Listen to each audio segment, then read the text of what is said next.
The following is a conversation with Gustav Soderstrom. He's the Chief Research and Development Officer at Spotify, leading their product, design, data, technology, and engineering teams.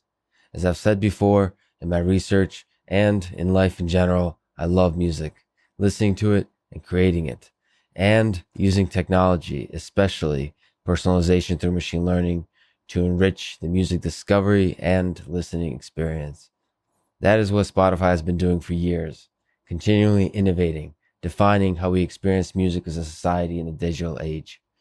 That's what Gustav and I talk about, among many other topics, including our shared appreciation of the movie True Romance, in my view, one of the great movies of all time. This is the Artificial Intelligence Podcast. If you enjoy it, subscribe on YouTube, give it 5 stars on iTunes, support it on Patreon, or simply connect with me on Twitter at Lex Friedman, spelled Fridman. And now, here's my conversation with Gustav Soderstrom.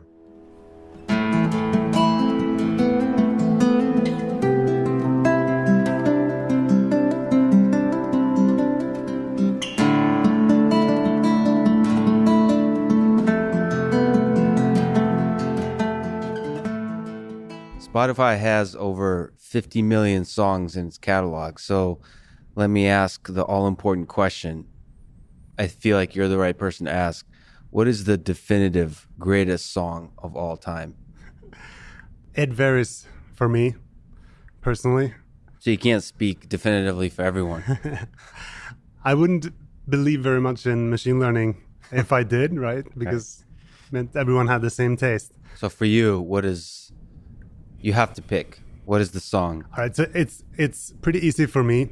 There's this song called You're So Cool by Hans Zimmer, soundtrack to True Romance. It was a movie that made a big impression on me, and it's kind of been following me through my life. Actually, had it play at my wedding. I sat with the organist and helped him play it on an organ, which was a pretty interesting experience. That is probably my, I would say, top 3 movie of all time. Yeah, this is an incredible movie. Yeah, and it came out during my formative years, and as I've discovered in music, you shape your music taste during those years, so it definitely affected me quite a bit. Did it affect you in any other kind of way? Well, the movie itself affected me back then. It was a big part of culture. I didn't really adopt any characters from the movie, but it was a great story of love, fantastic actors. And you know, really, I didn't even know who Hans Zimmer was at the time, but fantastic music. And so that song has followed me, and the movie actually has followed me throughout my life. That was Quentin Tarantino, actually, I think, directed or produced that. So it's not Stairway to Heaven or Bohemian Rhapsody. It's those are great. They're not my personal favorites, but I've realized that people have different tastes, and that's a big part of what we do.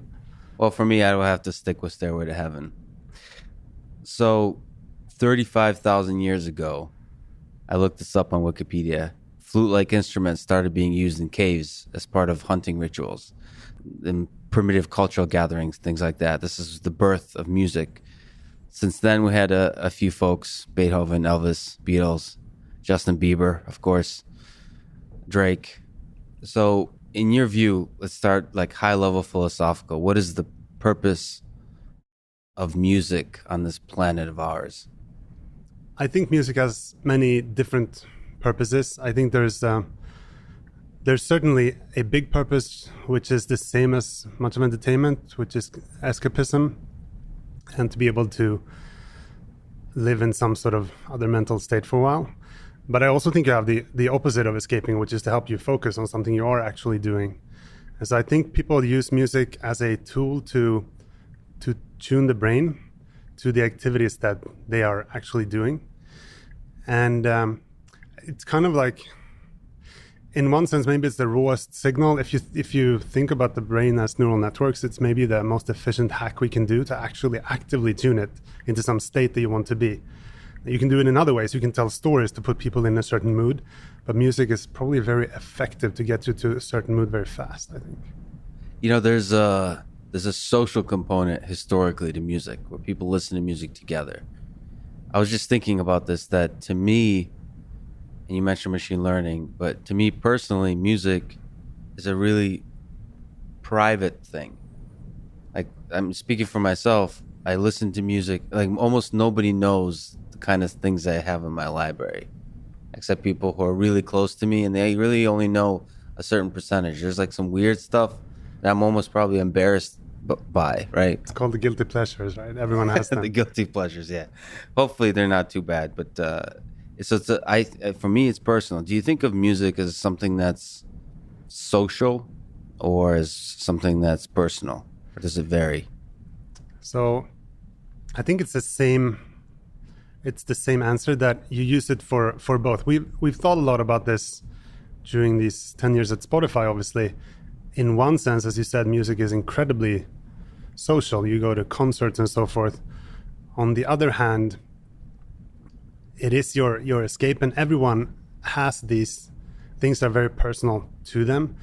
So what we've found is that when it comes to most people claim that they have a friend or two that they are heavily inspired by and that they listen to. So I actually think music is very social, but in a smaller group setting. It's an intimate form of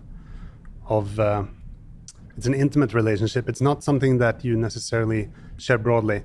Now, at concerts, you can argue you do, but then you've gathered a lot of people that you have something in common with. I think this broadcast sharing of music is something we tried on social networks and so forth, but it turns out that people aren't super interested in this, what their friends listen to. Mm-hmm. They're interested in understanding if they have something in common, perhaps with a friend, but not just as information. Right. That's really interesting. I was just thinking of it this morning, listening to Spotify. I really have a pretty intimate relationship with Spotify, with my playlists, right? I've had them for many years now, and they've grown with me together. There's an intimate relationship you have with a library of music that you've developed. And we'll talk about different ways we can play with that. Can you do the impossible task and try to give a history of music listening from your perspective, from before the internet and after the internet, and just kind of everything leading up to streaming with Spotify and so on? I'll try. It could be a 100-year podcast, but yeah. I'll try to do a brief version. There are some things that I think are very interesting during the history of music, which is that before recorded music, to be able to enjoy music, you actually had to be where the music was produced, because you couldn't record it and time shift it, right? Creation and consumption had to happen at the same time, basically concerts. And so you either had to get to the nearest village to listen to music, and while that was cumbersome and it severely limited the distribution of music, it also had some different qualities, which was that the creator could always interact with the audience. It was always live. And also there was no time cap on the music. So I think it's not a coincidence that these early classical works, they're much longer than the 3 minutes. The 3 minutes came in as a restriction of the first wax disc that could only contain a 3-minute song on one side, right? So actually the recorded music severely limited or put constraints. I won't say limit. I mean, constraints are often good, but it put very hard constraints on the music format. So you kind of said, like, instead of doing this opus of like many, tens of minutes or something, now you get 3.5 minutes, because then you're out of wax on this disc. Right. But in return, you get amazing distribution. Your reach will widen, right? Just on that point real quick, without the mass scale distribution, there's a scarcity component where you kind of look forward to it. We had that, it's like the Netflix versus HBO Game of Thrones. You like wait for the event because you can't really listen to it. So you like look forward to it, and then it's, you derive perhaps more pleasure because it's more rare for you to listen to a particular piece. Do you think there's value to that scarcity?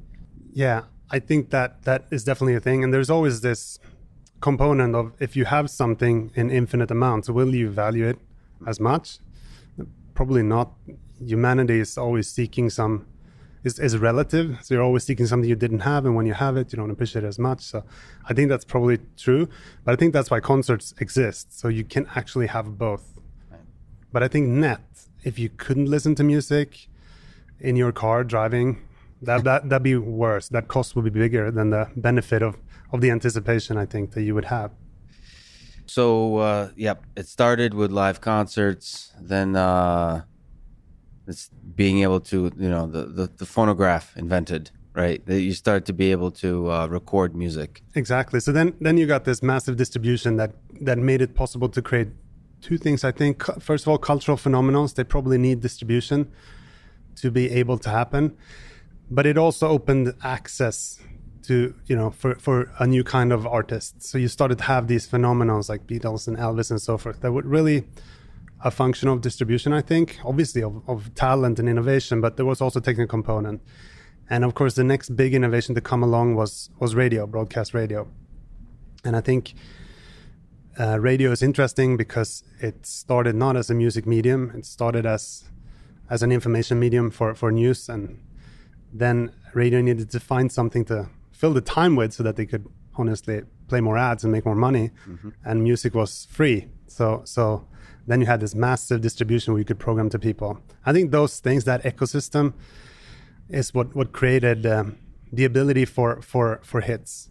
But it was also a very broadcast medium. So you would tend to get these massive hits, but maybe not such a long tail. In terms of choice of everybody listening to the same stuff. Yeah, and as you said, I think there are some social benefits to that. I think, for example, there's a high statistical chance that if I talk about the latest episode of Game of Thrones, we have something to talk about, just statistically. In the age of individual choice, maybe some of that goes away. So I do see the value of shared cultural components, but I also obviously love personalization. And so let's catch us up to the internet. So maybe Napster. Well, first of all, there's like MP3s. Exactly. Tapes, CDs. There was a digitalization of music with a CD, really. It was physical distribution, but the music became digital. Yeah. And so they were files, but basically boxed software, to use a software analogy. And then you could start downloading these files. And I think there are two interesting things that happened. Back to music used to be longer before it was constrained by the distribution medium. I don't think that was a coincidence. And then really the only music genre to have developed mostly after music was a file again on the internet is EDM. And EDM is often much longer than the traditional music. I think it's interesting to think about the fact that music is no longer constrained in minutes per song or something. It's a legacy of an old distribution technology. And you see some of this new music that breaks the format. Not so much as I would have expected actually by now, but it still happens. So first of all, I don't really know what EDM is. Electronic dance music. Yeah. Right. You could say Avicii was one of the biggest in this genre. So the main constraint is of time. Something right. A 3, 4, 5 minute song. So you could have songs that were 8 minutes, 10 minutes and so forth. Because it started as a digital product that you downloaded, so you didn't have this constraint anymore. So I think it's something really interesting that I don't think has fully happened yet. We're kind of jumping ahead a little bit to where we are, but I think there's tons of format innovation in music that should happen now, that couldn't happen when you needed to really adhere to the distribution constraints. If you didn't adhere to that, you would get no distribution. So Björk, for example, Icelandic artist, she made a full iPad app as an album. That's very expensive. Even though the App Store has great distribution, she gets nowhere near the distribution versus staying within the 3-minute format. So I think now that music is fully digital inside these streaming services, there is the opportunity to change the format again and allow creators to be much more creative without limiting their distribution ability. That's interesting that you're right. It's surprising that we don't see that taken advantage more often. It's almost like the constraints of the distribution from the 50s and 60s have molded the culture to where we want the 3 to 5 minute song than anything else. Not just, so we want the song as consumers and as artists. Because I write a lot of music, and I never even thought about writing something longer than 10 minutes. It's really interesting that those constraints. Because all your training data has been 3.5 minute songs, right? It's right. Okay, so digitization of data led to then MP3s. Yeah, so I think you had this file then, that was distributed physically, but then you had the components of digital distribution, and then the internet happened, and there was this vacuum where you had a format that could be digitally shipped, but there was no business model. And then all these pirate networks happened. Napster and in Sweden, Pirate Bay, which was one of the biggest. And it, I think from a consumer point of view, which kind of leads up to the inception of Spotify, from a consumer point of view, consumers for the first time had this access model to music where they could, without kind of any marginal cost, they could try different tracks. You could use music in new ways. There was no marginal cost. And that was a fantastic consumer experience. To have access to all the music ever made, I think was fantastic. But it was also horrible for artists because there was no business model around it. So they didn't make any money. So the user need almost drove the user interface before there was a business model. And then there were these download stores that allowed you to download files, which was a solution, but it didn't solve the access problem. There was still a marginal cost of 99 cents to try one more track. And I think that heavily limits how you listen to music. The example I always give is, in Spotify, a huge amount of people listen to music while they sleep, while they go to sleep, and while they sleep. If that costed you 99 cents per 3 minutes, you probably wouldn't do that. And you would be much less adventurous if there was a real dollar cost to exploring music. So the access model is interesting in that it changes your music behavior. You can take much more risk because there's no marginal cost to it.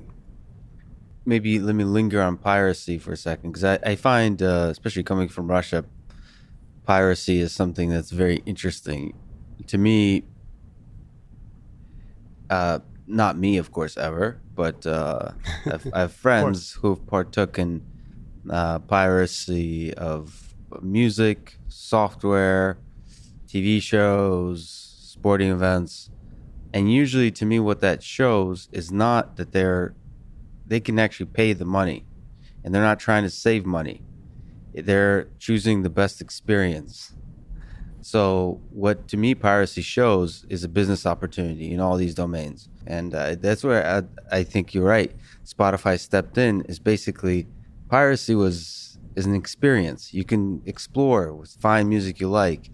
And actually the interface of piracy is horrible because it's bad metadata. Yeah, bad metadata. Long download times, all kinds of stuff. And what Spotify does is basically first rewards artists, and second makes the experience of exploring music much better. I mean, the same is true, I think, for movies and so on. That piracy reveals, in the software space, for example, I'm a huge user and fan of Adobe products, and there was much more incentive to pirate Adobe products before they went to a monthly subscription plan, and now all of the said friends that used to pirate Adobe products that I know now actually pay gladly for the monthly subscription. Yeah, I think you're right. I think it's a sign of an opportunity for product development, and that sometimes there's a product market fit before there's a business model fit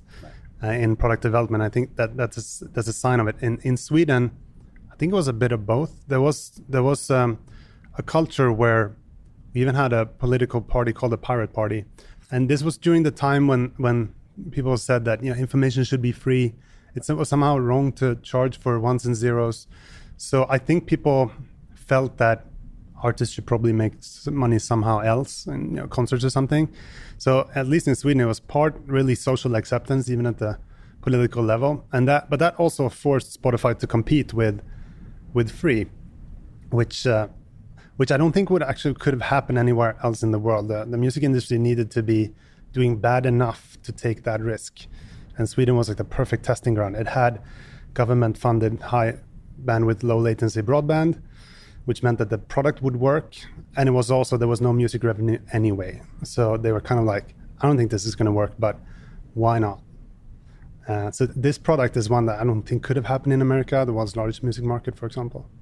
So how do you compete with free? Because that's an interesting world of the internet where most people don't like to pay for things. So Spotify steps in and tries to, compete with free. How do you do it? So I think two things. One is people are starting to pay for things on the internet. I think one way to think about it was that advertising was the first business model because no one would put a credit card on the internet. Transactional with Amazon was the second, and maybe subscription is the third. And if you look offline, subscription is the biggest of those. So that may still happen. I think people are starting to pay, but definitely back then we needed to compete with free. And the first thing you need to do is obviously to lower the price to free. And then you need to be better somehow. And the way that Spotify was better was on the user experience, on the actual performance, the latency of, even if you had high bandwidth broadband, it would still take you 30 seconds to a minute to download one of these tracks. So the Spotify experience of starting within the perceptual limit of immediacy, about 250 milliseconds, meant that the whole trick was it felt as if you had downloaded all of Pirate Bay. It was on your hard drive. It was that fast, even though it wasn't. And it was still free, but somehow you were actually still being a legal citizen. That was the trick that Spotify managed to pull off. So yeah, I've actually heard you say this or write this, and I was surprised that I wasn't aware of it because I just took it for granted. Whenever an awesome thing comes along, you just like, oh, of course it has to be this way. That's exactly right. That it felt like the entire world's library is at my fingertips because of that latency being reduced. What was the technical challenge in reducing the latency? So there was a group of really, really talented engineers. One of them called Ludwig Strigius. He wrote actually from Gothenburg. Mm-hmm. He wrote the initial, the uTorrent client, which is kind of an interesting backstory to Spotify. That we have one of the top developers from BitTorrent clients as well. So he wrote uTorrent, the world's smallest BitTorrent client. And then he was acquired very early by Daniel and Martin, who founded Spotify. And they actually sold the uTorrent client to BitTorrent, but kept Ludwig. So Spotify had a lot of experience within peer-to-peer networking. So the original innovation was a distribution innovation, where Spotify built an end-to-end media distribution system. Up until only a few years ago, we actually hosted all the music ourselves. So we had both the server side and the client. And that meant that we could do things such as having a peer-to-peer solution to use local caching on the client side, because back then the world was mostly desktop. Mm-hmm. But we could also do things like hack the TCP protocols, things like Nagel's algorithm for kind of exponential back off or ramp up and just go full throttle and optimize for latency at the cost of bandwidth. And all of this end-to-end control meant that we could do an experience that felt like a step change. These days, we actually are on GCP. We don't host our own stuff, and everyone is really fast these days. So that was the initial competitive advantage. But then obviously you have to move on over time. And that was over 10 years ago, right? That was in 2008. The product was launched in Sweden. It was in a beta, I think, 2007. And it was on the desktop, right? So it was desktop only. There's no phone. There was no phone. The iPhone came out in 2008, but the App Store came out 1 year later, I think. So the writing was on the wall, but there was no phone yet. You've mentioned that people would use Spotify to discover the songs they like, and then they would torrent those songs so they can copy it to their phone. Just hilarious. Exactly. Not torrent, pirate. Seriously, piracy does seem to be like a good guide for business models. Video content. As far as I know, Spotify doesn't have video content. Well, we do have music videos, and we do have videos on the service. But the way we think about ourselves is that we're an audio service, and we think that if you look at the amount of time that people spend on audio, it's actually very similar to the amount of time that people spend on video. So the opportunity should be equally big, but today it's not at all valued. Video is valued much higher. So we think it's basically completely undervalued. So we think of ourselves as an audio service, but within that audio service, I think video can make a lot of sense. I think for when you're discovering an artist, you probably do want to see them and understand who they are, to understand their identity. Do you want to see that video every time? No, 90% of the time the phone is going to be in your pocket. For podcasters, you use video. I think that can make a ton of sense. So we do have video, but we're an audio service where, think of it as, we call it internally backgroundable video. Video that is helpful, but isn't the driver of the narrative. I think also if we look at YouTube, the way people, there's quite a few folks who listen to music on YouTube. So in For some sure. sense, YouTube is a bit of a competitor to Spotify, which is very strange to me that people use YouTube to listen to music. They play essentially the music videos, right? But don't watch the videos and put it in their pocket. Well, I think it's similar to what, strangely, maybe it's similar to what we were for the piracy networks, Right. where YouTube, for very historical reasons, have a lot of music videos. So people use YouTube for a lot of the discovery part of the process, I think. Right.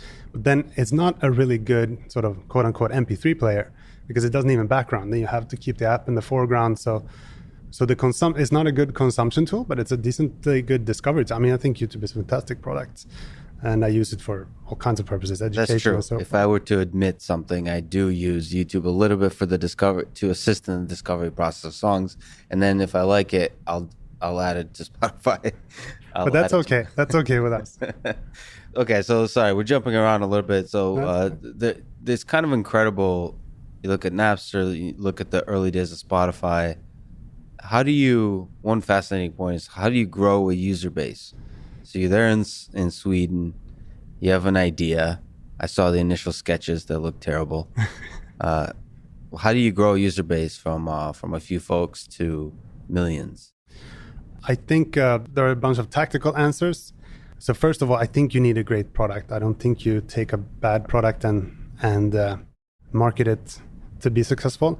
So you need a great product. But sorry to interrupt, but it's a totally new way to listen to music too. So it's not just, did people realize immediately that Spotify is a great product? I think they did. So back to the point of piracy, it was a totally new way to listen to music legally, but people had been used to the access model in Sweden and the rest of the world for a long time through piracy. So one way to think about Spotify, it was just legal and fast piracy. Yeah. And so people have been using it for a long time. So they weren't alien to it. They didn't really understand how it could be illegal because it seemed too fast and too good to be true, which I think is a great product proposition if you can be too good to be true. But what I saw again and again was people showing each other, clicking the song, showing how fast it started, and say, "Can you believe this?"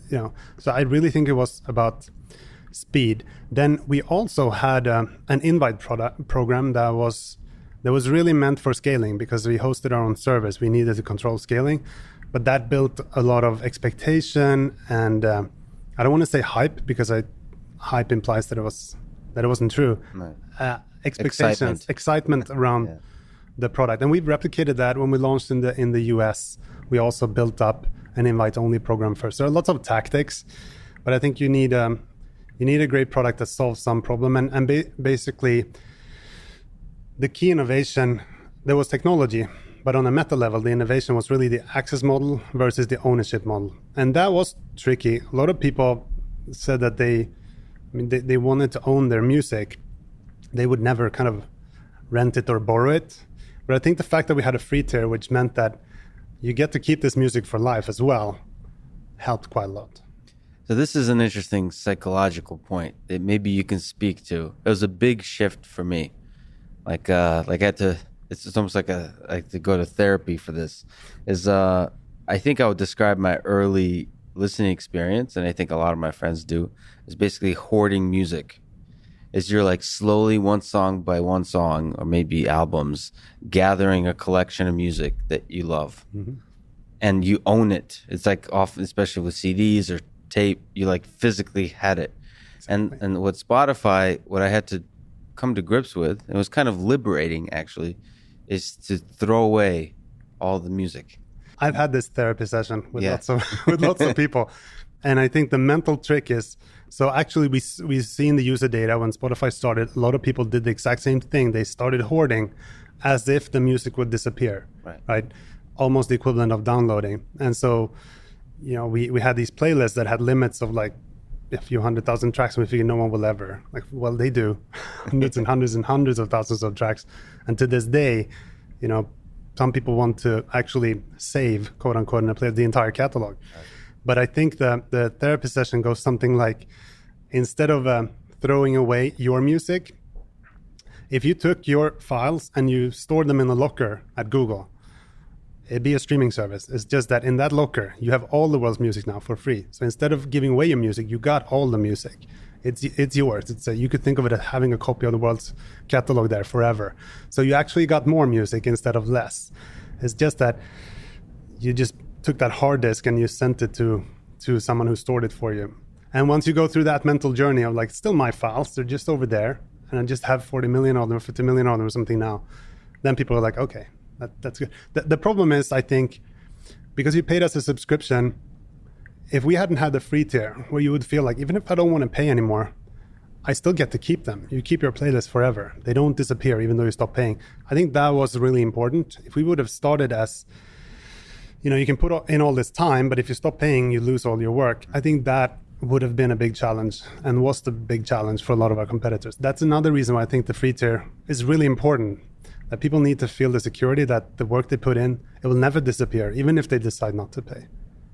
I like it how you put the work you put in. I actually stopped even thinking of it that way. Actually Spotify taught me to just enjoy music. That's great. As opposed to what I was doing before, which is like in an unhealthy way hoarding music. Which I found that because I was doing that, I was listening to a small selection of songs way too much to where I was getting sick of them. Yeah. Whereas Spotify, the more liberating kind of approach is I was just enjoying. Of course, I listened to Stairway to Heaven over and over, but because of the extra variety, I don't get as sick of them. There's an interesting statistic I saw. So Spotify has, maybe you can correct me, but over 50 million tracks, and over 3 billion playlists. So 50 million songs and 3 billion playlists. 60 times more playlists and songs. What do you make of that?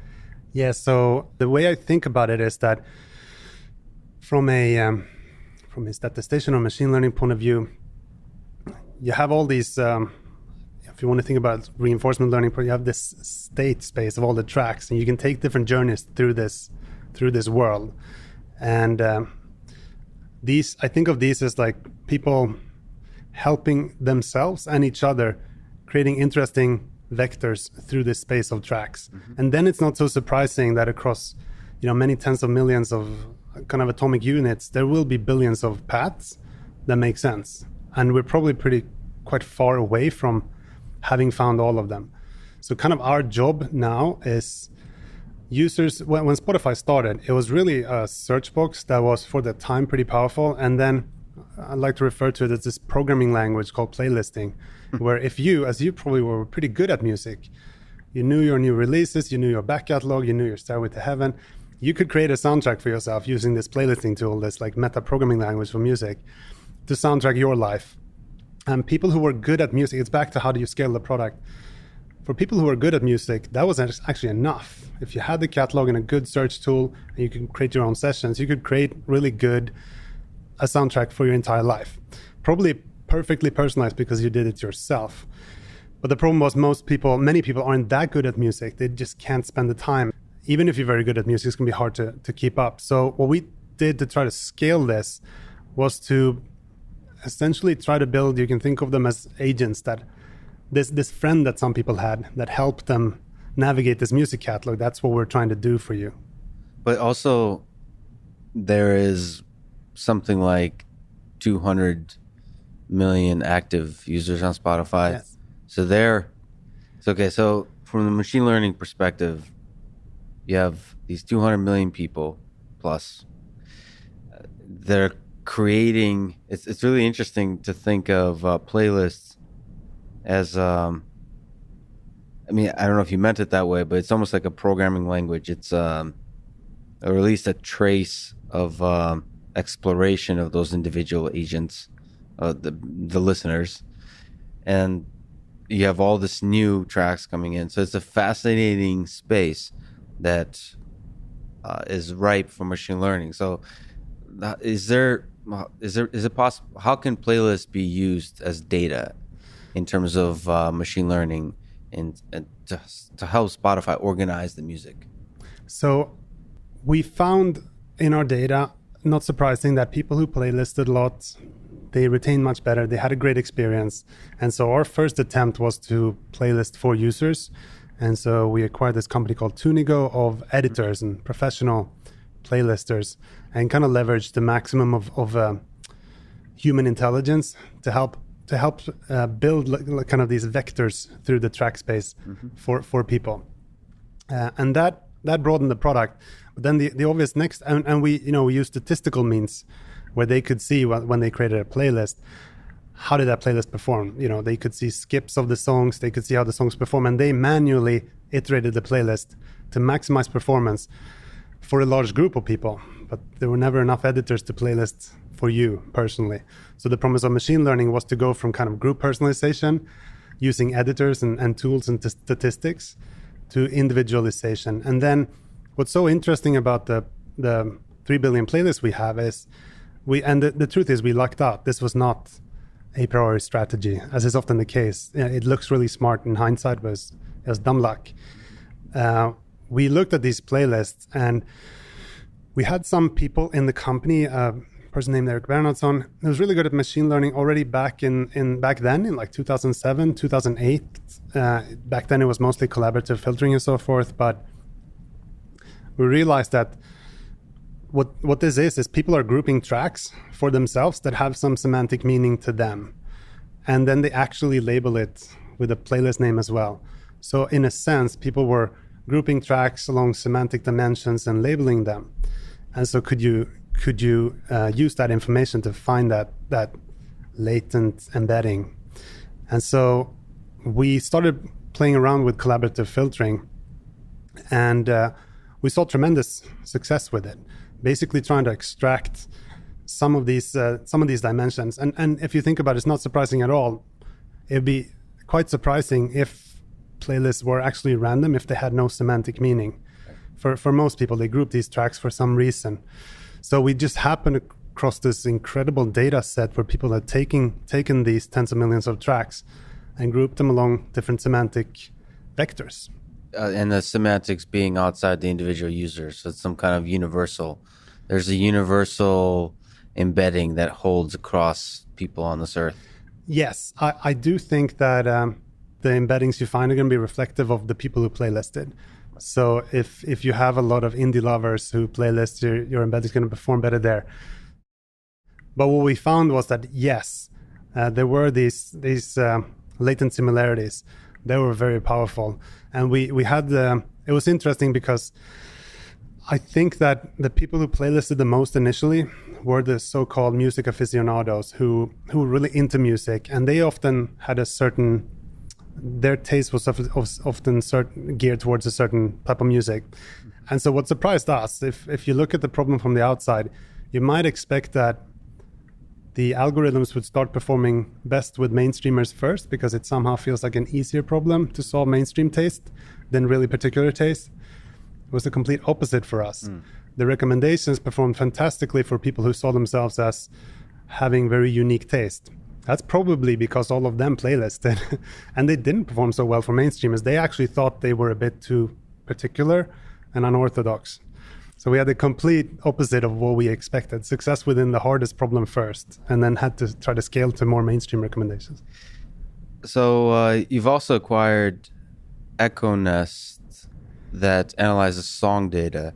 So in your view, maybe you can talk about, so what kind of data is there from a machine learning perspective? There's a huge amount, we're talking about playlisting and just user data of what people are listening to, the playlist they're constructing, and so on. And then there's the actual data within a song, what makes a song, I don't know, the actual waveforms, right? Is there how do you mix the two? How much value is there in each? To me, it seems like user data is, it's a romantic notion that the song itself would contain useful information, but if I were to guess, user data would be much more powerful. Like playlists would be much more powerful. Yeah, so we use both. Our biggest success initially was with playlist data without understanding anything about the structure of the song. But when we acquired the EchoNest, they had the inverse problem. They actually didn't have any play data.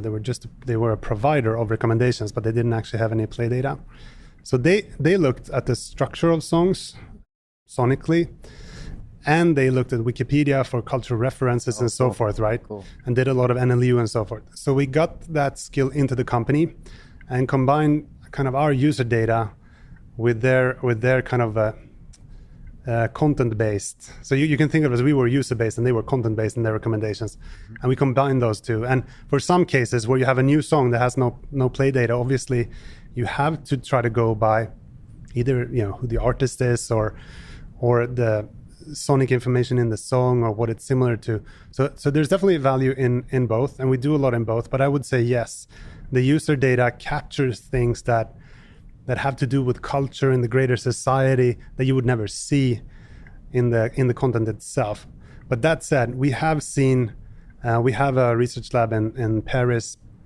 When we can talk more about that on kind of machine learning on the creator side, what it can do for creators, not just for the consumers. But where we looked at how does the structure of a song actually affect the listening behavior, and it turns out that there is a lot of we can predict things like skips based on the song itself. We could say that maybe you should move that chorus a bit because your skip is going to go up here. There is a lot of latent structure in the music, which is not surprising because it is some sort of mind hack. So there should be structure. That's probably what we respond to. You just blew my mind, actually, from the creator perspective. So that's a really interesting topic that probably most creators aren't taking advantage of, right? So I've recently got to interact with a few folks, YouTubers, who are like obsessed with this idea of what do I do to make sure people keep watching the video? And they like look at the analytics of which point do people turn it off and so on. First of all, I don't think that's healthy, but it's because you can do it a little too much. But it is a really powerful tool for helping the creative process. You just made me realize you could do the same thing for creation of music.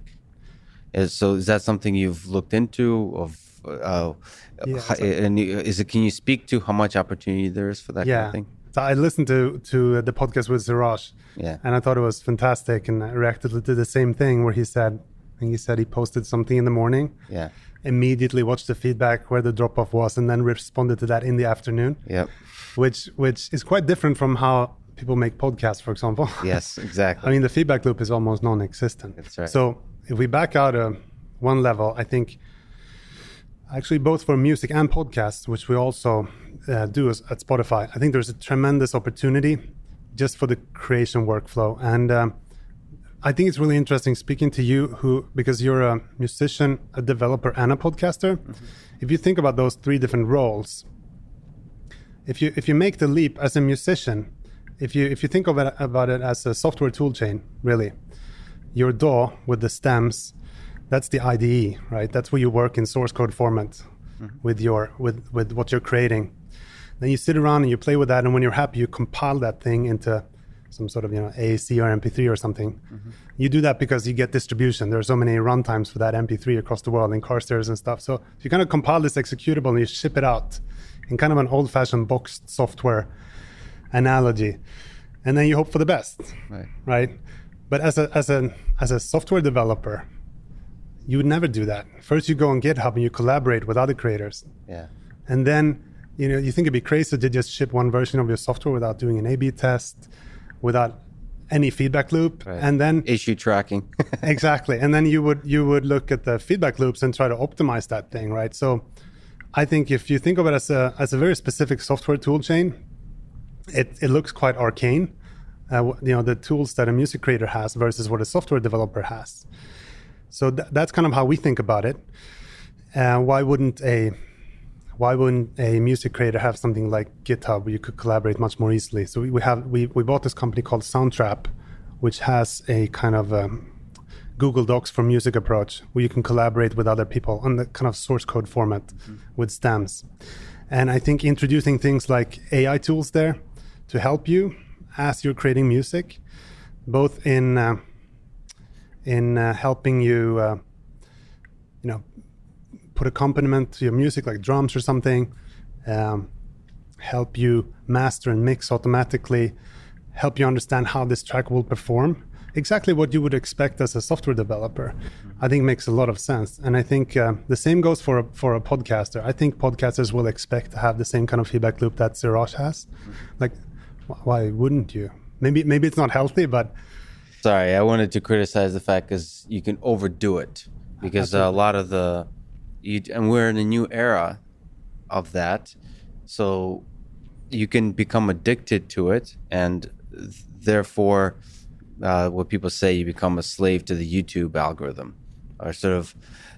It's always a danger of a new technology, as opposed to, say, if you're creating a song, becoming too obsessed about the intro riff to the song that keeps people listening versus actually the entirety of the creation process. Yeah. It's a balance. Absolutely. But the fact that there's zero, I mean, you're blowing my mind right now, because you're completely right that there's no signal whatsoever. There's no feedback whatsoever on the creation process in music or podcasting, almost at all. And are you saying that Spotify is hoping to help create tools to, not tools, but tools actually tools for creators? Absolutely. Wow. So we have we've made some acquisitions the last few years around music creation. This company called Soundtrap, which is a digital audio workstation, but that is browser based, and their focus was really the Google Docs approach, where you can collaborate with people much more easily than you could in previous tools.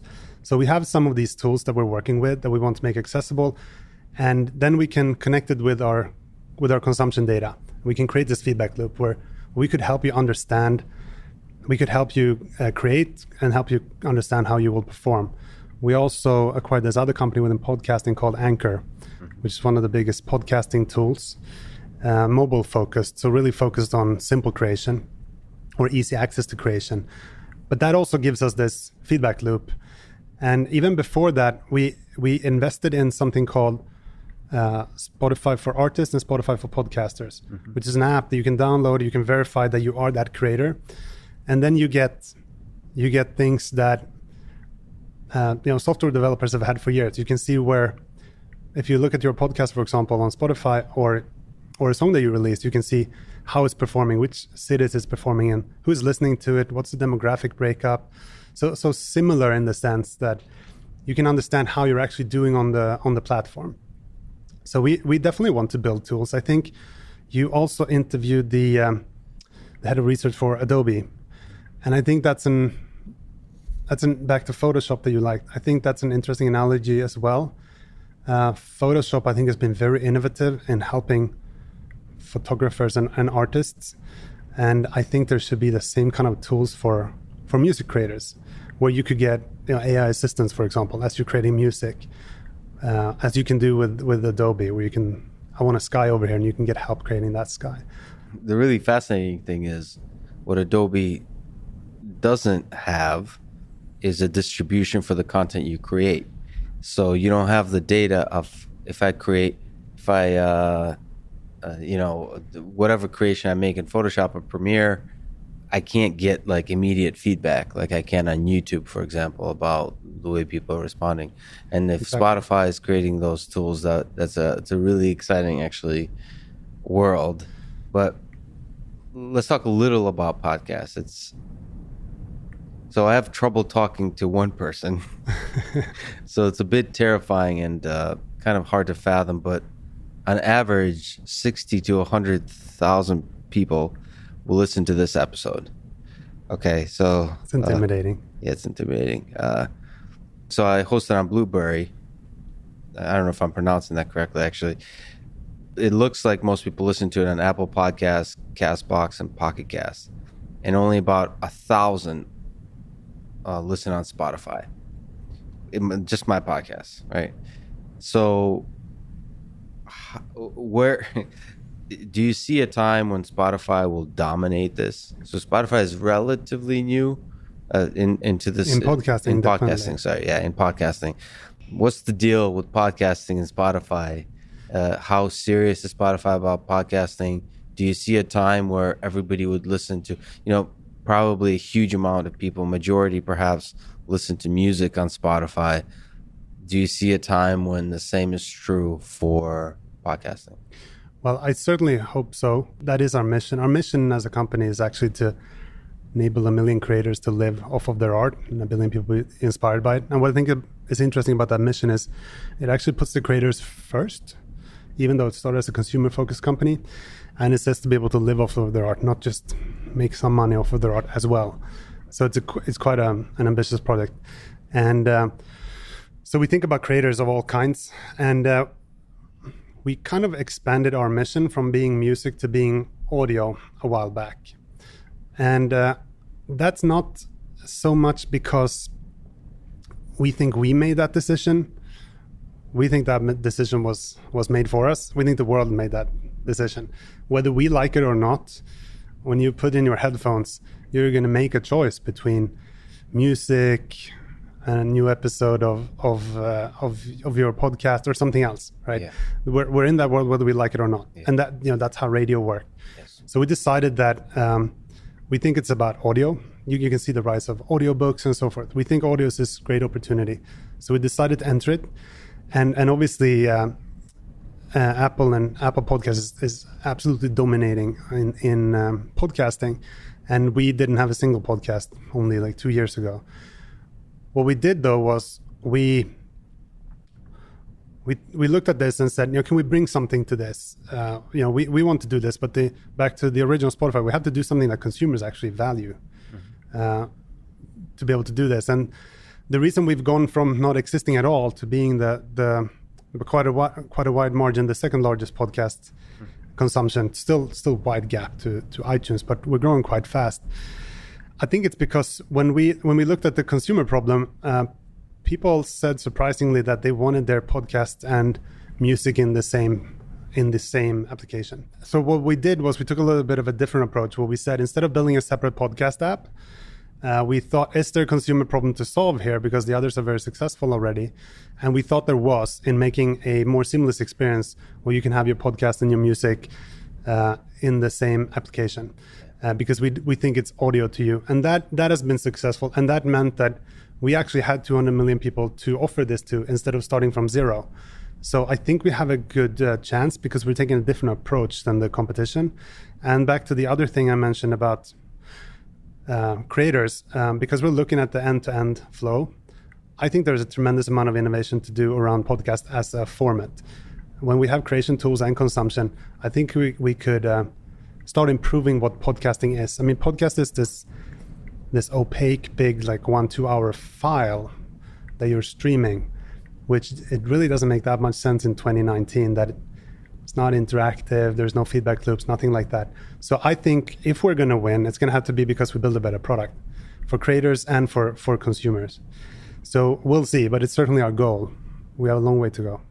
Well, the creators part is really exciting. You got me hooked there. Because the only stats I have, Blueberry just recently added the stats of whether it's listened to the end or not.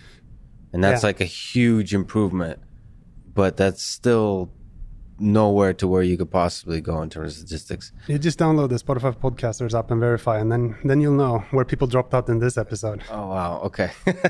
The moment I started talking. Okay. I might be depressed by this. But, okay, so one other question. The original Spotify for music, and I have a question about podcasting in this line, is the idea of albums.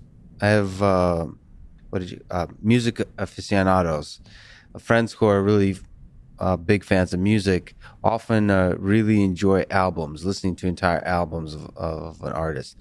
Correct me if I'm wrong, but I feel like Spotify has helped replace the idea of an album with playlists. So you create your own albums. It's kind of the way, at least I've experienced music, and I've really enjoyed it that way. One of the things that was missing in podcasting for me, I don't know if it's missing. I don't know. It's an open question for me. But the way I listen to podcasts is the way I would listen to albums. So I take the Joe Rogan Experience, and that's an album. And I listen, I put that on, and I listen one episode after the next, and there's a sequence and so on. Is there room for doing what you did for music, or doing what Spotify did for music, but creating playlists sort of this kind of playlisting idea of breaking apart from podcasting, from individual podcasts and creating kind of this interplay, or have you thought about that space? It's a great question. So I think in music, you're right. Basically, you bought an album, so it was like you bought a small catalog of like 10 tracks, right? It was actually a lot of consumption. You think it's about what you like, but it's based on the business model. Right. So you paid for this 10 track service, and then you listen to that for a while. And then when everything was flat priced, you tended to listen differently. Now, so I think the album is still tremendously important. That's why we have it, and you can save albums and so forth. And you have a huge amount of people who really listen according to albums, and I like that because it is a creator format. You can tell a longer story over several tracks, and so some people listen to just one track. Some people actually want to hear that whole story. Now, in podcast, I think it's different. You can argue that podcasts might be more like shows on Netflix. You have like a full season of Narcos. And you're probably not going to do like one episode of Narcos and then one of House of Cards.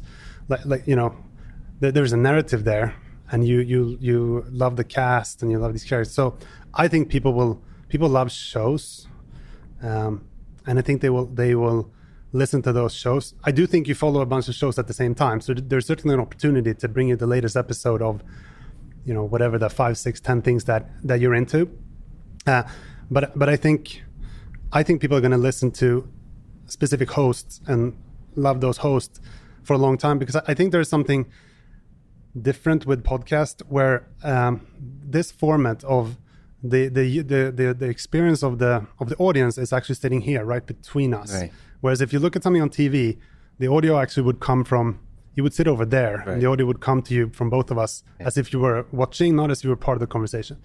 So my experience of having listened to podcasts like yours and Joe Rogan is, I feel like I know all of these people. They have no idea who I am, but I feel like I've listened to so many hours of them. It's very different from me watching like a TV show or an interview. That's fast. So I think you kind of fall in love with people and experience in a different way. So I think shows and hosts are going to be very very important. I don't think that's going to go away into some sort of thing where you don't even know who you're listening to. I don't think that's going to happen. What I do think is, I think there's a tremendous discovery opportunity in podcast, because the catalog is growing quite quickly, and I think podcast is only a few, like 500,000-600,000 shows right now. If you look back to YouTube as another analogy for creators, no one really knows if you would lift the lid on YouTube, but it's probably billions of episodes. And so I think the podcast catalog will probably grow tremendously because the creation tools are getting easier. And then you're going to have this discovery opportunity that I think is really big. So a lot of people tell me that they love their shows, but discovering podcasts kind of suck. It's really hard to get into new show. They're usually quite long. It's a big time investment. So I think there's plenty of opportunity in the discovery part. Yeah, for sure. 100%. And even the dumbest, there's so many low-hanging fruit too. For example, just knowing what episode to listen to first to try out a podcast. Exactly. Because most podcasts don't have an order to them. They can be listened to out of order. And sorry to say, some are better than others, episodes. So some episodes of Joe Rogan are better than others.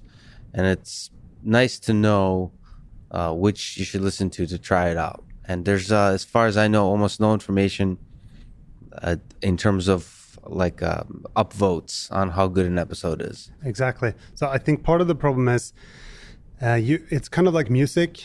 There isn't one answer. People use music for different things, and there's actually many different types of music. There's workout music, and there's classical piano music, and focus music, and so forth. I think the same with podcasts. Some podcasts are sequential. They're supposed to be listened to in order. It's actually telling a narrative. Some podcasts are one topic, kind of like yours, but different guests, so you could jump in anywhere. Some podcasts actually have completely different topics, and for those podcasts, it might be that we should recommend one episode because it's about AI from someone, but then they talk about something that you're not interested in the rest of the episode. So I think what we're spending a lot of time on now is just first understanding the domain and creating kind of the knowledge graph of how do these objects relate and how do people consume? And I think we'll find that it's going to be different. I'm excited because you're the Spotify is the first people I'm aware of that are trying to do this for podcasting. Podcasting has been like a wild west up until now. It's been we want to be very careful though, because it's been a very good wild west. I think it's this fragile ecosystem, and we want to make sure that you don't barge in and say like, oh, we're gonna internetize this thing. And you have to think about the creators. You have to understand how they get distribution today, who listens to, how they make money today. Try to make sure that their business model works, that they understand. I think it's back to doing something to improving their product, like feedback loops and distribution. So jumping back into terms of this fascinating world of recommender system and listening to music and using machine learning to analyze things, do you think it's better to what currently, correct me if I'm wrong, but currently Spotify lets people pick what they listen to for the most part? There's a discovery process, but you kind of organize playlists. Is it better to let people pick what they listen to or recommend what they should listen to? Something like Stations by Spotify that I saw that you're playing around with. Maybe you can tell me what's the status of that. This is a Pandora style app that just kind of, as opposed to you select the music you listen to, it kind of feeds you the music you listen to. What's the status of Stations by Spotify? What's its future? The story of Spotify, as we have grown, has been that we made it more accessible to different audiences. And Stations is another one of those where the question is, some people want to be very specific. They actually want to hear Stairway to Heaven right now. That needs to be very easy to do. And some people, or even the same person, at some point might say, I want to feel upbeat, or I want to feel happy, or I want songs to sing in the car. Right? So they put in the information at a very different level, and then we need to translate that into what that means musically. So Stations is a test to create like a consumption input vector that is much simpler, where you can just tune it a little bit and see if that increases the overall reach. But we're trying to kind of serve the entire gamut of super advanced so-called music aficionados, all the way to people who they love listening to music, but it's not their number one priority in life, right? They're not going to sit and follow every new release from every new artist. They need to be able to influence music at a different level. So we're trying. You can think of it as different products, and I think when one of the interesting things to answer your question on if it's better to let the user choose or to play, I think the answer is the challenge when when machine learning kind of came along. There was a lot of thinking about what does product development mean in a machine learning context. People like Andrew Ng, for example, when he went to Baidu, he started doing a lot of practical machine learning, went from academia, and he thought a lot about this. And he had this notion that, a product manager, designer, and engineer, they used to work around this wireframe, kind of describe what the product should look like. It was something to talk about. When you're doing like a chatbot or a playlist, what are you going to say? Like, it should be good? That's not a good product description. So how do you do that? And he came up with this notion that the test set is the new wireframe. The job of the product manager is to source a good test set that is representative of what, like if you say like, I want a playlist that is songs to sing in the car. Well, the job of the product manager is to go and source like a good test set of what that means. So then you can work with engineering to have algorithms to try to produce that, right? So we try to think a lot about how to structure product development for a machine learning age. And what we discovered was that a lot of it is actually in the expectation. And you can go two ways. So let's say that if you set the expectation with the user that this is a discovery product, like Discover Weekly, you're actually setting the expectation that most of what we show you will not be relevant. When you're in the discovery process, you're going to accept that actually if you find one gem every Monday that you totally love, you're probably going to be happy, even though the statistical meaning 1 out of 10 is terrible or 1 out of 20 is terrible. From a user point of view, because the setting was discovery, it's fine. Sorry to interrupt real quick. I just actually learned about Discover Weekly, which is a Spotify, I don't know, it's a feature of Spotify that shows you cool songs to listen to. Maybe I can do issue tracking. I couldn't find it on my Spotify app.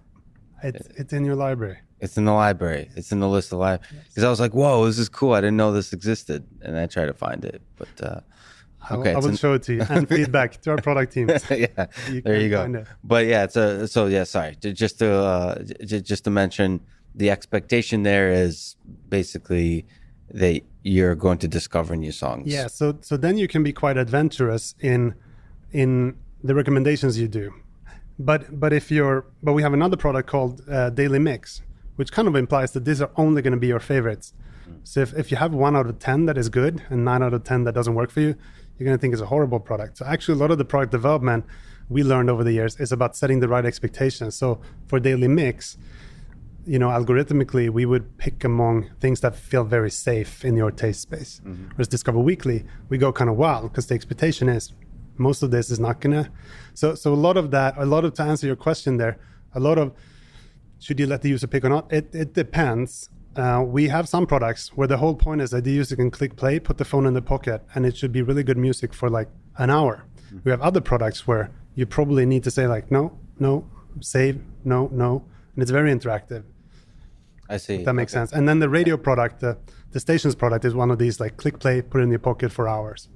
That's really interesting. So you're thinking of different test sets for different users and trying to create products that sort of optimize for those test sets that represent a specific set of users. Yes, I think one thing that I think is interesting is we invested quite heavily in editorial, in people creating playlists using statistical data, and that was successful for us. And then we also invested in machine learning. And for the longest time, within Spotify and within the rest of the industry, there was always this narrative of humans versus the machine, algo versus editorial. And editors would say like, well, if I had that data, if I could see your playlisting history and I made a choice for you, I would have made a better choice. And they would have, because they're much smarter than these algorithms. The human is incredibly smart compared to our algorithms. They can take culture into account and so forth. The problem is that they can't make 200 million decisions, per hour for every user that logs in. So the algo may be not as sophisticated, but much more efficient. So there was this contradiction. But then a few years ago, we started focusing on this kind of human in the loop thinking around machine learning. And we actually coined an internal term for it called algotorial, the combination of algorithms and editors, where if we take a concrete example, you think of the editor, this paid expert that we have that is really good at something like soul, hip hop, EDM, something, right? They're a true expert, know everyone in the industry. So they have all the cultural knowledge. You think of them as the product manager. And you say that, let's say that you want to create you think that there's a product need in the world for something like songs to sing in the car or songs to sing in the shower. And I'm taking that example because it exists. People love to scream songs in the car when they drive, right?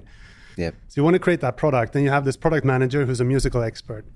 They come up with a concept. Like, I think this is a missing thing in humanity, like a playlist called Songs to Sing in the Car.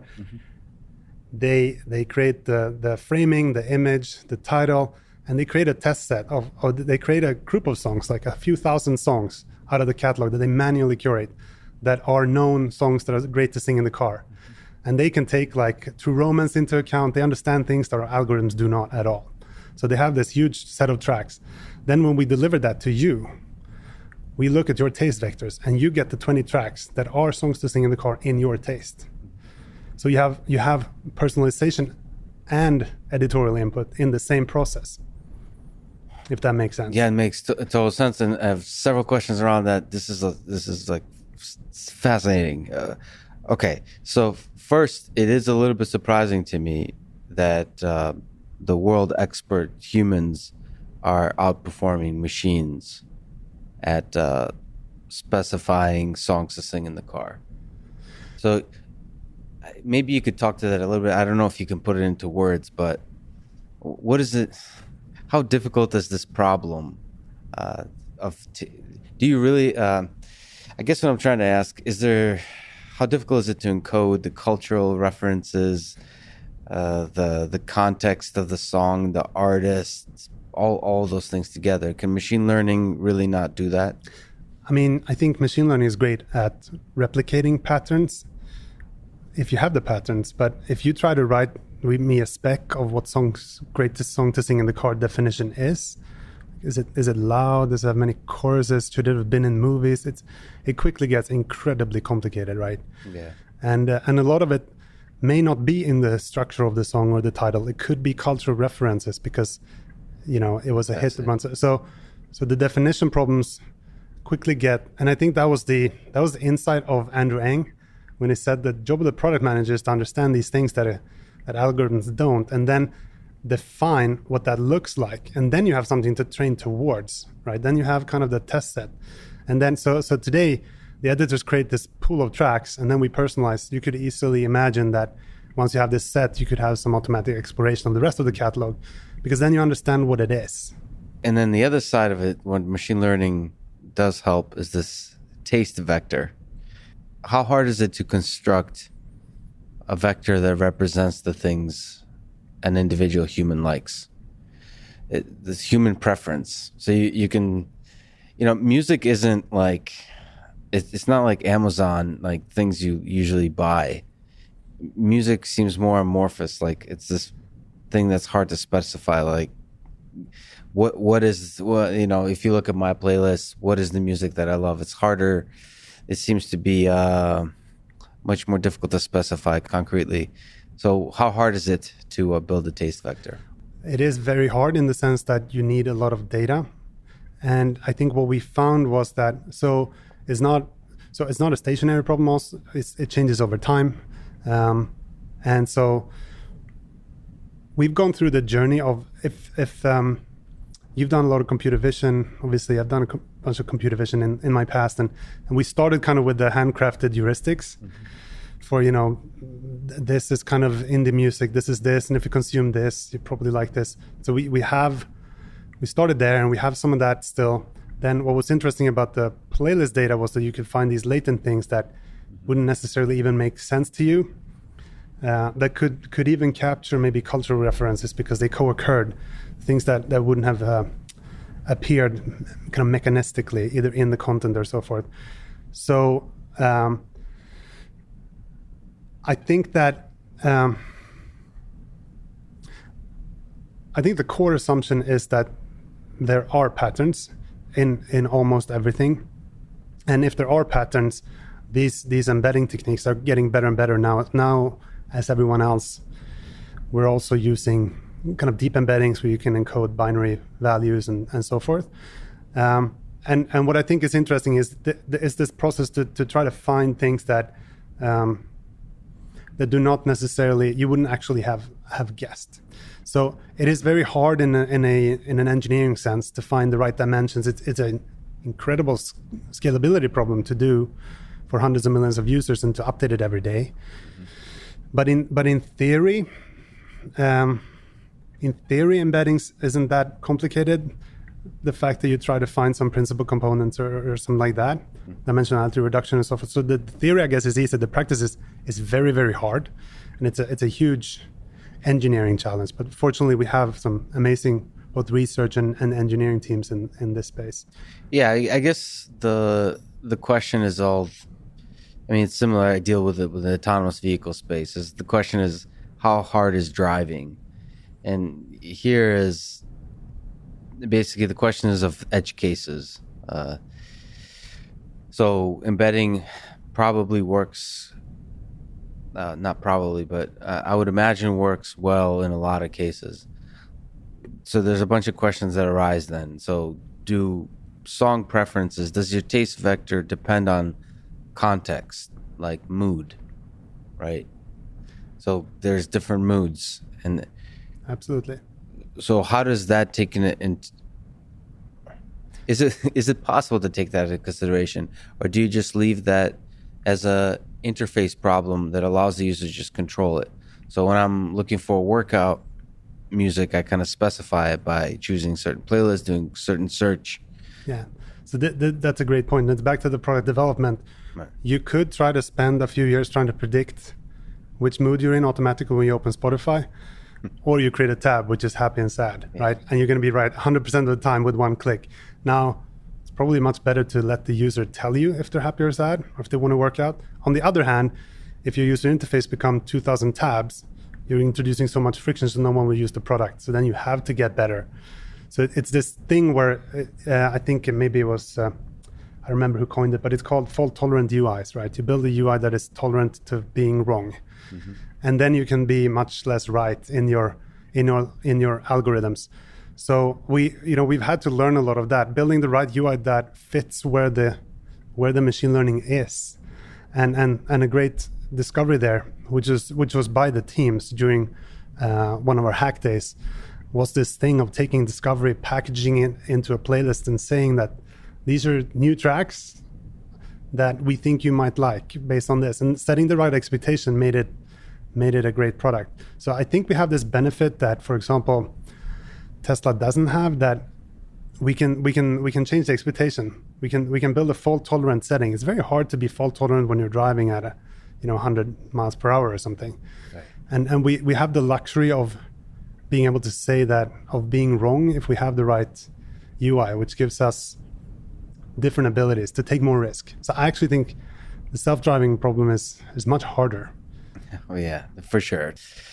It's much less fun because people die. Exactly. And in Spotify, it's just such a more fun problem because failure is beautiful in a way. It leads to exploration. So it's a really fun reinforcement learning problem. The worst case scenario is you get these WTF tweets, like, how the hell did I get this song? Which is a lot better than the self-driving failure case, right? So what's the feedback that what's the signal that a user provides into the system? So the you mentioned skipping. What is like the strongest signal? Is you didn't mention clicking like. So we have a few signals that are important. Obviously playing through. So one of the benefits of music, actually, even compared to podcast or movies, is the object itself is really only about 3 minutes. So you get a lot of chances to recommend, and the feedback loop is every 3 minutes instead of every 2 hours or something. So you actually get kind of noisy but quite fast feedback. And so you can see if people played through, or which is the inverse of skip, really. That's an important signal. On the other hand, much of the consumption happens when your phone is in your pocket. Maybe you're running or driving, or you're playing on a speaker. And so you not skipping doesn't mean that you love that song. It might be that it wasn't bad enough that you would walk up and skip. So it's a noisy signal. Then we have the equivalent of the like, which is you saved it to your library. That's a pretty strong signal of affection. And then we have the more explicit signal of playlisting. Like, you took the time to create a playlist, you put it in there. There's a very little small chance that if you took all that trouble, this is not a really important track to you. And then we understand also what other tracks it relates to. So we have the playlisting, we have the like, and then we have the listening or skip. And you have to have very different approaches to all of them because they have different levels of noise. One is very voluminous but noisy, and the other is rare, but you can probably trust it. Yeah, it's interesting because I think between those signals captures all the information you'd want to capture. I mean, there's a shallow feeling for me that there's sometimes that I'll hear a song that's like, yes, this was the right song for the moment. But there's really no way to express that fact except by listening through it all the way. Yeah. And maybe playing it again at that time or something. But yeah. There's no need for a button that says, this was the best song I could have heard at this moment. Well, we're playing around with that, with kind of the thumbs up concept, saying like, I really like this. Just kind of talking to the algorithm.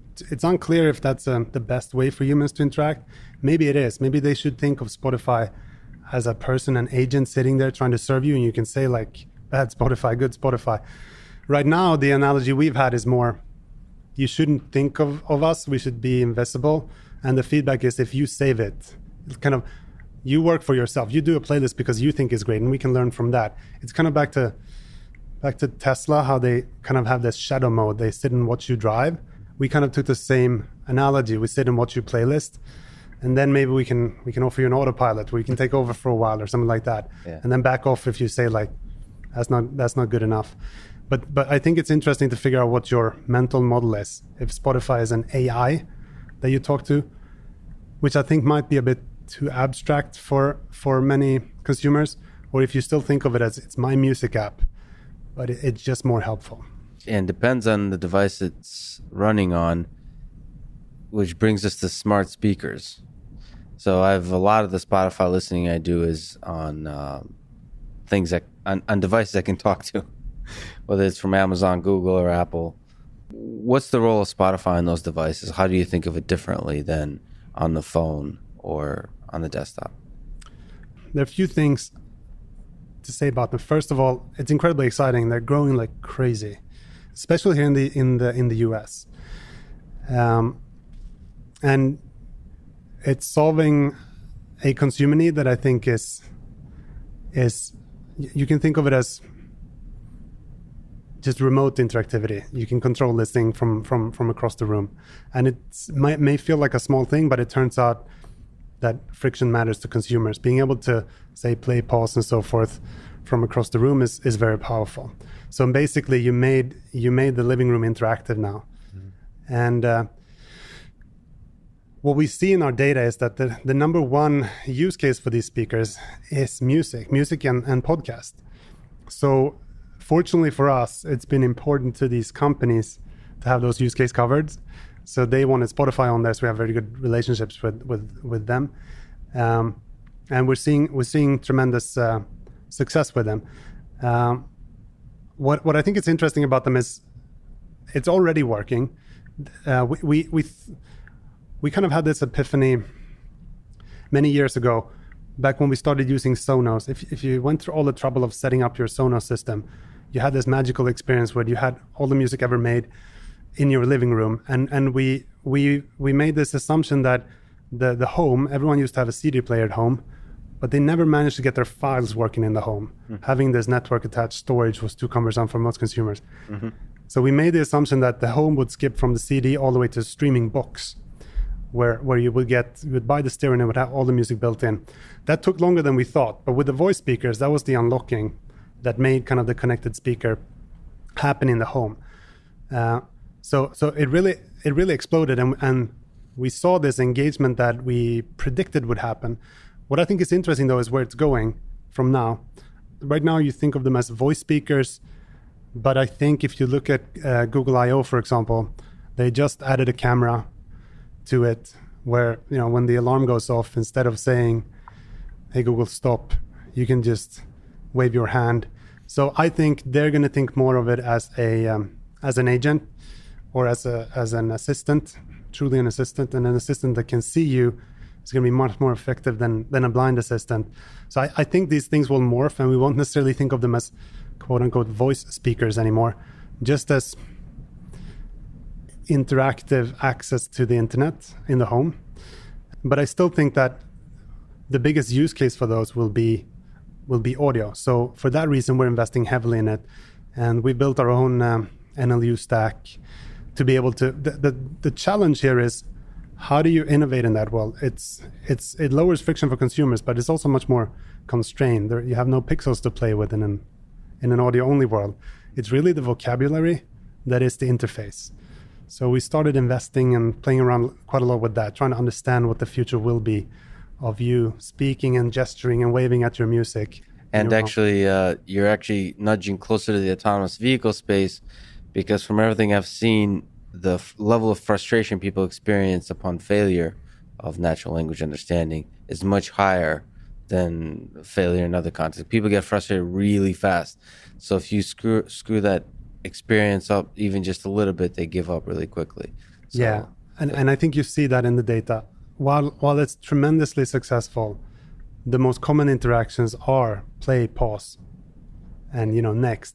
Yeah. The things where if you compare it to taking up your phone, unlocking it, bringing up the app, and clicking skip, yeah, it was much lower friction.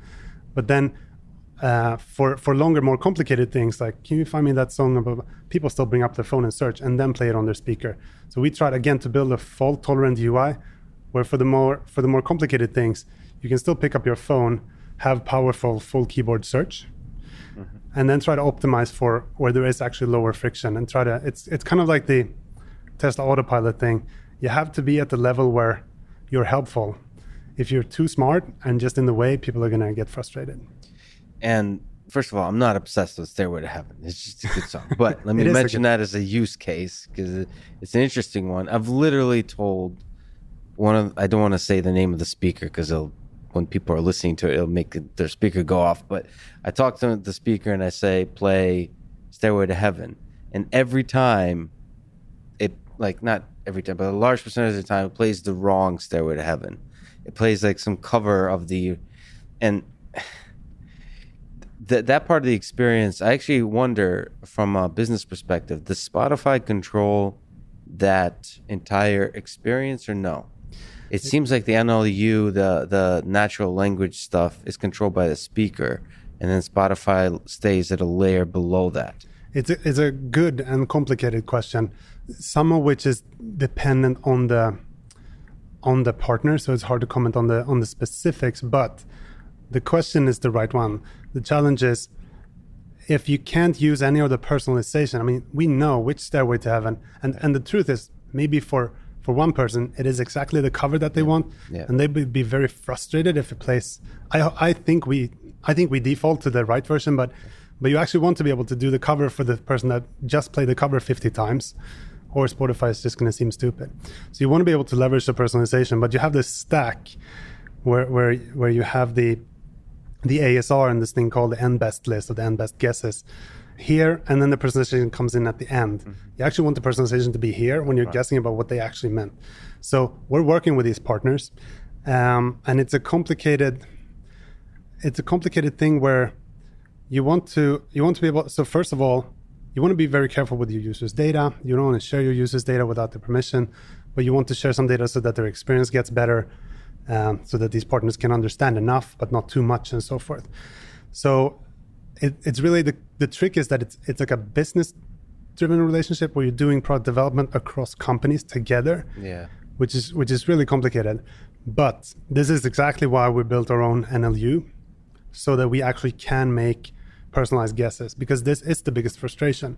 From a user point of view, they don't understand about ASRs and N-best lists and business deals. They're like, how hard can it be? I've told this thing 50 times, this version, and still it plays the wrong thing. It can't be hard. Yeah. So we try to take that user approach. If the user is not going to understand the complications of business, we have to solve it. Let's talk about sort of a complicated subject that I myself am quite torn about. The idea sort of paying artists, right?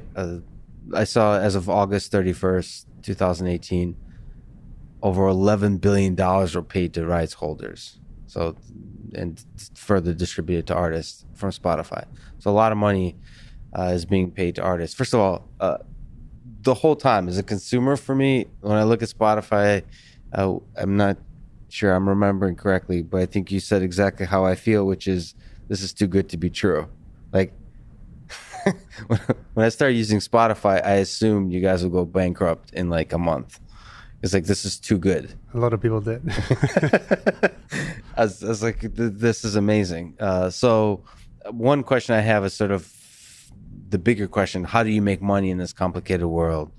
How do you deal with the relationship with record labels who are complicated? These big, you're essentially have the task of herding cats, but like rich and powerful cats, and also have the task of paying artists enough and paying those labels enough and still making money in the internet space where people are not willing to pay hundreds of dollars a month. So how do you navigate the space? How do you navigate First of all, that's a beautiful description. Herding rich cats. Yeah, I've never heard that before. Now, it is very complicated, and I think certainly actually betting against Spotify has been statistically a very smart thing to do. Just looking at the line of roadkill in music streaming services, it's kind of, I think if I had understood the complexity when I joined Spotify, fortunately I didn't know enough about the music industry to understand the complexities, because then I would have made a more rational guess that it wouldn't work. Yeah. So, ignorance is bliss. But I think there have been a few distinct challenges. I think, as I said, one of the things that made it work at all was that Sweden and the Nordics was a lost market. So there was no risk for labels to try this. I don't think it would have worked if the market was healthy. So that was the initial condition. Then we had this tremendous challenge with the model itself. So now most people were pirating, but for the people who bought a download or a CD, the artist would get all the revenue for all the future plays then, right? So you got it all up front. Whereas the streaming model was like almost nothing day one, almost nothing day two. And then at some point, this curve of incremental revenue would intersect with your day one payment. And that took a long time to play out before the music labels, they understood that. But on the artist side, it took a lot of time to understand that actually, if I have a big hit that is going to be played for many years, this is a much better model, because I get paid based on how much people use the product, not how much they thought they would use it day one or so forth.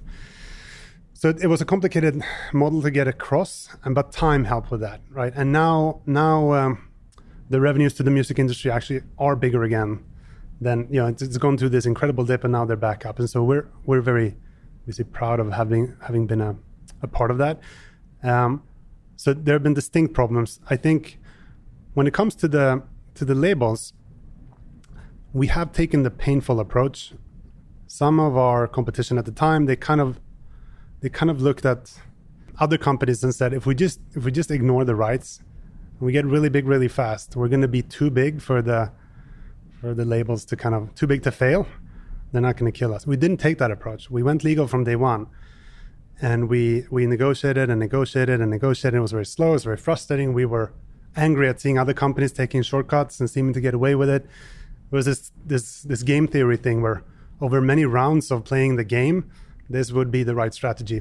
And even though clearly there's a lot of frustrations at times during renegotiations, there is this weird trust where we have been honest and fair.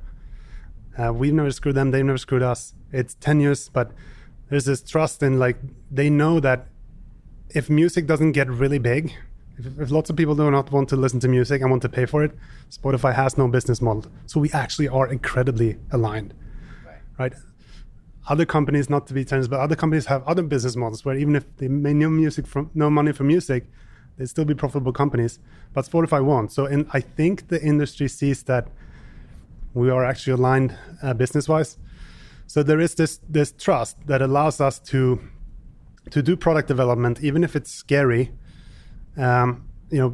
Taking risks. The free model itself was an incredible risk for the music industry to take, that they should get credit for. Now, some of it was that they had nothing to lose in Sweden, but frankly, a lot of the labels also took risk. And so I think we built up that trust with the I think herding of cats sounds a bit, what's the word? It sounds like dismissive of the cats. Dismissive. No, every cat mattered. They're all beautiful and very important. Exactly. Sure. They've taken a lot of risks, and certainly it's been frustrating on both sides. They've done a lot of good. Yeah.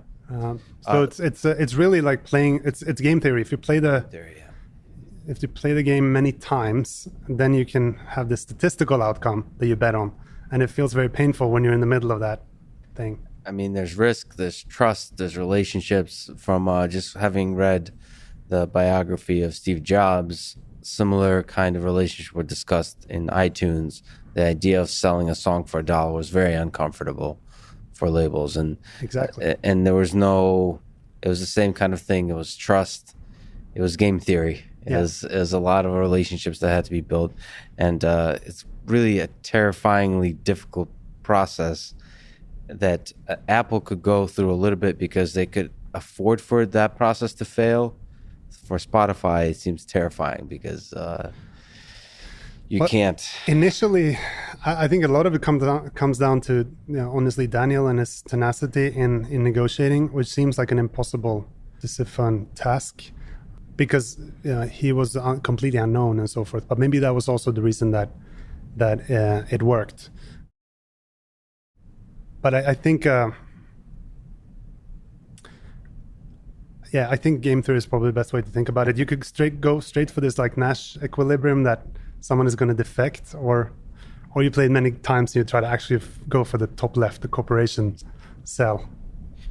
Is there any magical reason why Spotify seems to have won this? So a lot of people have tried to do what Spotify tried to do, and Spotify has come out. Well, so the answer winner is that there's no magical reason, because I don't believe in magic, but I think there are reasons, and I think some of them are that people have misunderstood a lot of what we actually do. The actual Spotify model is very complicated. They've looked at the premium model and said it seems like you can charge $9.99 for music and people are going to pay. But that's not what happened. Actually, when we launched the original mobile product, everyone said they would never pay. What happened was they started on the free product, and then their engagement grew so much that eventually they said maybe it is worth $9.99, right? It's your propensity to pay grows with your engagement. So we had this super complicated business model where you operate two different business models, advertising and premium at the same time. And I think that is hard to replicate. I struggle to think of other companies that run large-scale advertising and subscription products at the same time. So I think the business model is actually much more complicated than people think it is. And so some people went after just the premium part without the free part and ran into a wall where no one wanted to pay. Some people went after just music should be free, just ads, which doesn't give you enough revenue and doesn't work for the music industry. So I think that combination is it's kind of opaque from the outside. So maybe I shouldn't say it here and reveal the secret, but that turns out to be harder to replicate than you would think. So there's a lot of brilliant business strategy here. Brilliance or luck? Probably more luck, but it doesn't really matter. It looks brilliant in retrospect. So right? let's call it brilliant. Yeah, when the books are written, it'll be brilliant. You've mentioned that your philosophy is to embrace change. So how will the music streaming and music listening world change over the next 10 years, 20 years? You look out into the far future. What do you think? I think that music, and for that matter, podcasts, audiobooks, I think it's one of the few core human needs. I think there is no good reason to me why it shouldn't be at the scale of something like messaging or social networking. I don't think it's a niche thing to listen to music or news or something. So I think scale is obviously one of the things that I really hope for. I hope that it's going to be billions of users. I hope eventually everyone in the world gets access to all the world's music ever made. So obviously I think it's going to be a much bigger business. Otherwise we wouldn't be betting this big. Now, if you look more at how it is consumed, what I'm hoping is back to this analogy of the software tool chain, where I think I sometimes internally I make this analogy to text messaging. Text messaging was also based on standards in the area of mobile carriers. You had the SMS, the 140 character, 120 character SMS. And it was great because everyone agreed on the standard. So as a consumer, you got a lot of distributions and interoperability, but it was a very constrained format.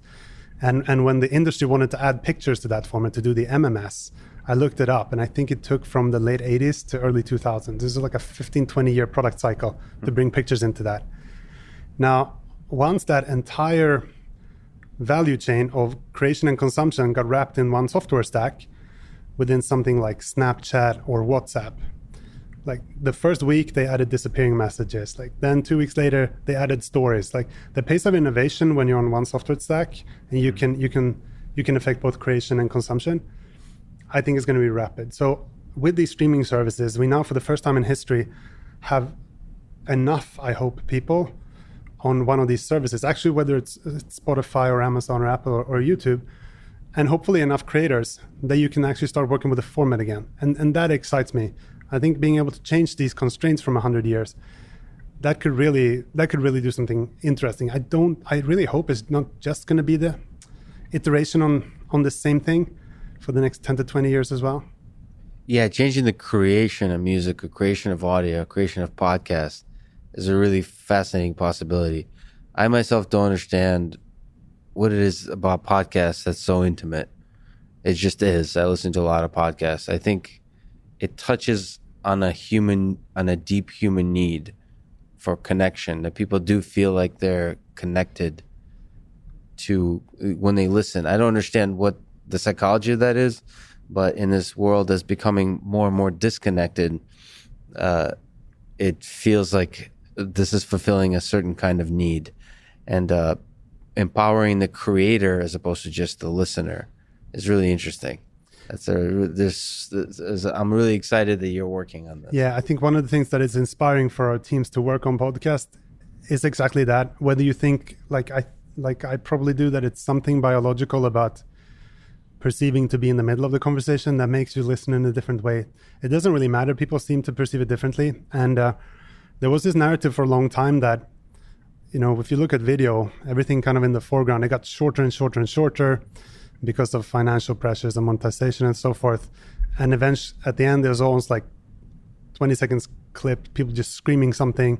Yeah. And I feel really good about the fact that you could have interpreted that as people have no attention span anymore. They don't want to listen to things. They're not interested in deeper stories. Like, people are getting dumber. But then podcast came along, and it's almost like, no, the need still existed. But maybe it was the fact that you're not prepared to look at your phone like this for 2 hours. But if you can drive at the same time, it seems like people really want to dig deeper, and they want to hear like the more complicated version. So to me, that is very inspiring, that podcast is actually long form. It gives me a lot of hope for humanity, that people seem really interested in hearing deeper, more complicated conversations. This is I don't understand it. It's fascinating. So the majority for this podcast listen to the whole thing. Yeah. This whole conversation, we've been talking for an hour and 45 minutes, and most people will be listening to these words I'm speaking right now. It's crazy. You wouldn't have thought that 10 years ago with where the world seemed to go. So that's very positive, I think. That's really exciting, and empowering the creator in there is really exciting. Last question. You also have a passion for just mobile in general. How do you see the smartphone world, the digital space of smartphones and just everything that's on the move, whether it's Internet of Things and so on, changing over the next 10 years and so on? I think that one way to think about it is that computing might be moving out of these multi-purpose devices, the computer we had and the phone, into specific purpose devices. And it will be ambient, that at least in my home, you just shout something at someone and there's always like one of these speakers close enough. And so you start behaving differently. It's as if you have the internet ambiently around you, and you can ask it things. So I think computing will kind of get more integrated, and we won't necessarily think of it as connected to a device in the same thing, in the same way that we do today. I don't know, the path to that may be, we used to have these desktop computers, and then we partially replaced that with the laptops, and left we had desktop at home and at work, and then we got these phones, and we started leaving the laptop at home for a while, and maybe for stretches of time you're going to start using the watch, and you can leave your phone at home, like for a run or something. And we're on this progressive path where I think what is happening with voice is that you have an interaction paradigm that doesn't require as large physical devices. So I definitely think there's a future where you can have your AirPods and your watch, and you can do a lot of computing. And I don't think it's going to be this binary thing. I think it's going to be like, many of us still have a laptop, we just use it less, and so you shift your consumption over. And I don't know about AR glasses and so forth. I'm excited about it. I spent a lot of time in that area, but I still think it's quite far away. AR, VR, all of that is... VR is happening and working. I think the recent Oculus Quest is quite impressive. I think AR is further away, at least that type of AR. But I do think your phone or watch or glasses understanding where you are and maybe what you're looking at, and being able to give you audio cues about that, or you can say like, what is this? and it tells you what it is. That I think might happen. You use your watch or your glasses as a mouse pointer on reality. I think it might be a while before, I might be wrong, I hope I'm wrong, but I think it might be a while before we walk around with these big like lab glasses that project things. I agree with you. It's actually really difficult when you have to understand the physical world enough to project onto it. Well, I lied about the last question. Go ahead. Because I just thought of audio and my favorite topic, which is the movie Her. Mm-hmm. Do you think, whether it's part of Spotify or not, we'll have, I don't know if you've seen the movie Her. Absolutely. And their audio is the primary form of interaction and the connection with another entity that you can actually have a relationship with, that you fall in love with based on voice alone, audio alone. How far do you think that's possible, first of all, based on audio alone, to fall in love with somebody, or, well, yeah, let's go with somebody, just have a relationship based on audio alone? And second question to that, can we create an artificial intelligence system that allows one to fall in love with it, and him with you? So this is my personal answer. Speaking for me as a person, the answer is quite unequivocally yes. Okay. On both. I think what we just said about podcasts and the feeling of being in the middle of a conversation, if you could have an assistant where, and we just said that feels like a very personal setting. So if you walk around with these headphones and this thing, you're speaking with this thing all of the time, that feels like it's in your brain. I think it's going to be much easier to fall in love with than something that would be on your screen. I think that's entirely possible. And then you can probably answer this better than me, but from the concept of if it's going to be possible to build a machine that can achieve that, I think whether you think of it as if you can fake it, the philosophical zombie that simulates it enough, or it somehow actually is, I think it's only a question of, if you ask me about time, I'd have a different answer. But if you say given some half infinite time, absolutely. I think it's just atoms and arrangement of information. Well, I personally think that love is a lot simpler than people think. So we started with true romance and ended in love. I don't see a better place to end. Beautiful. Gustav, thanks so much for talking today. Thank you so much. It was a lot of fun. It was fun.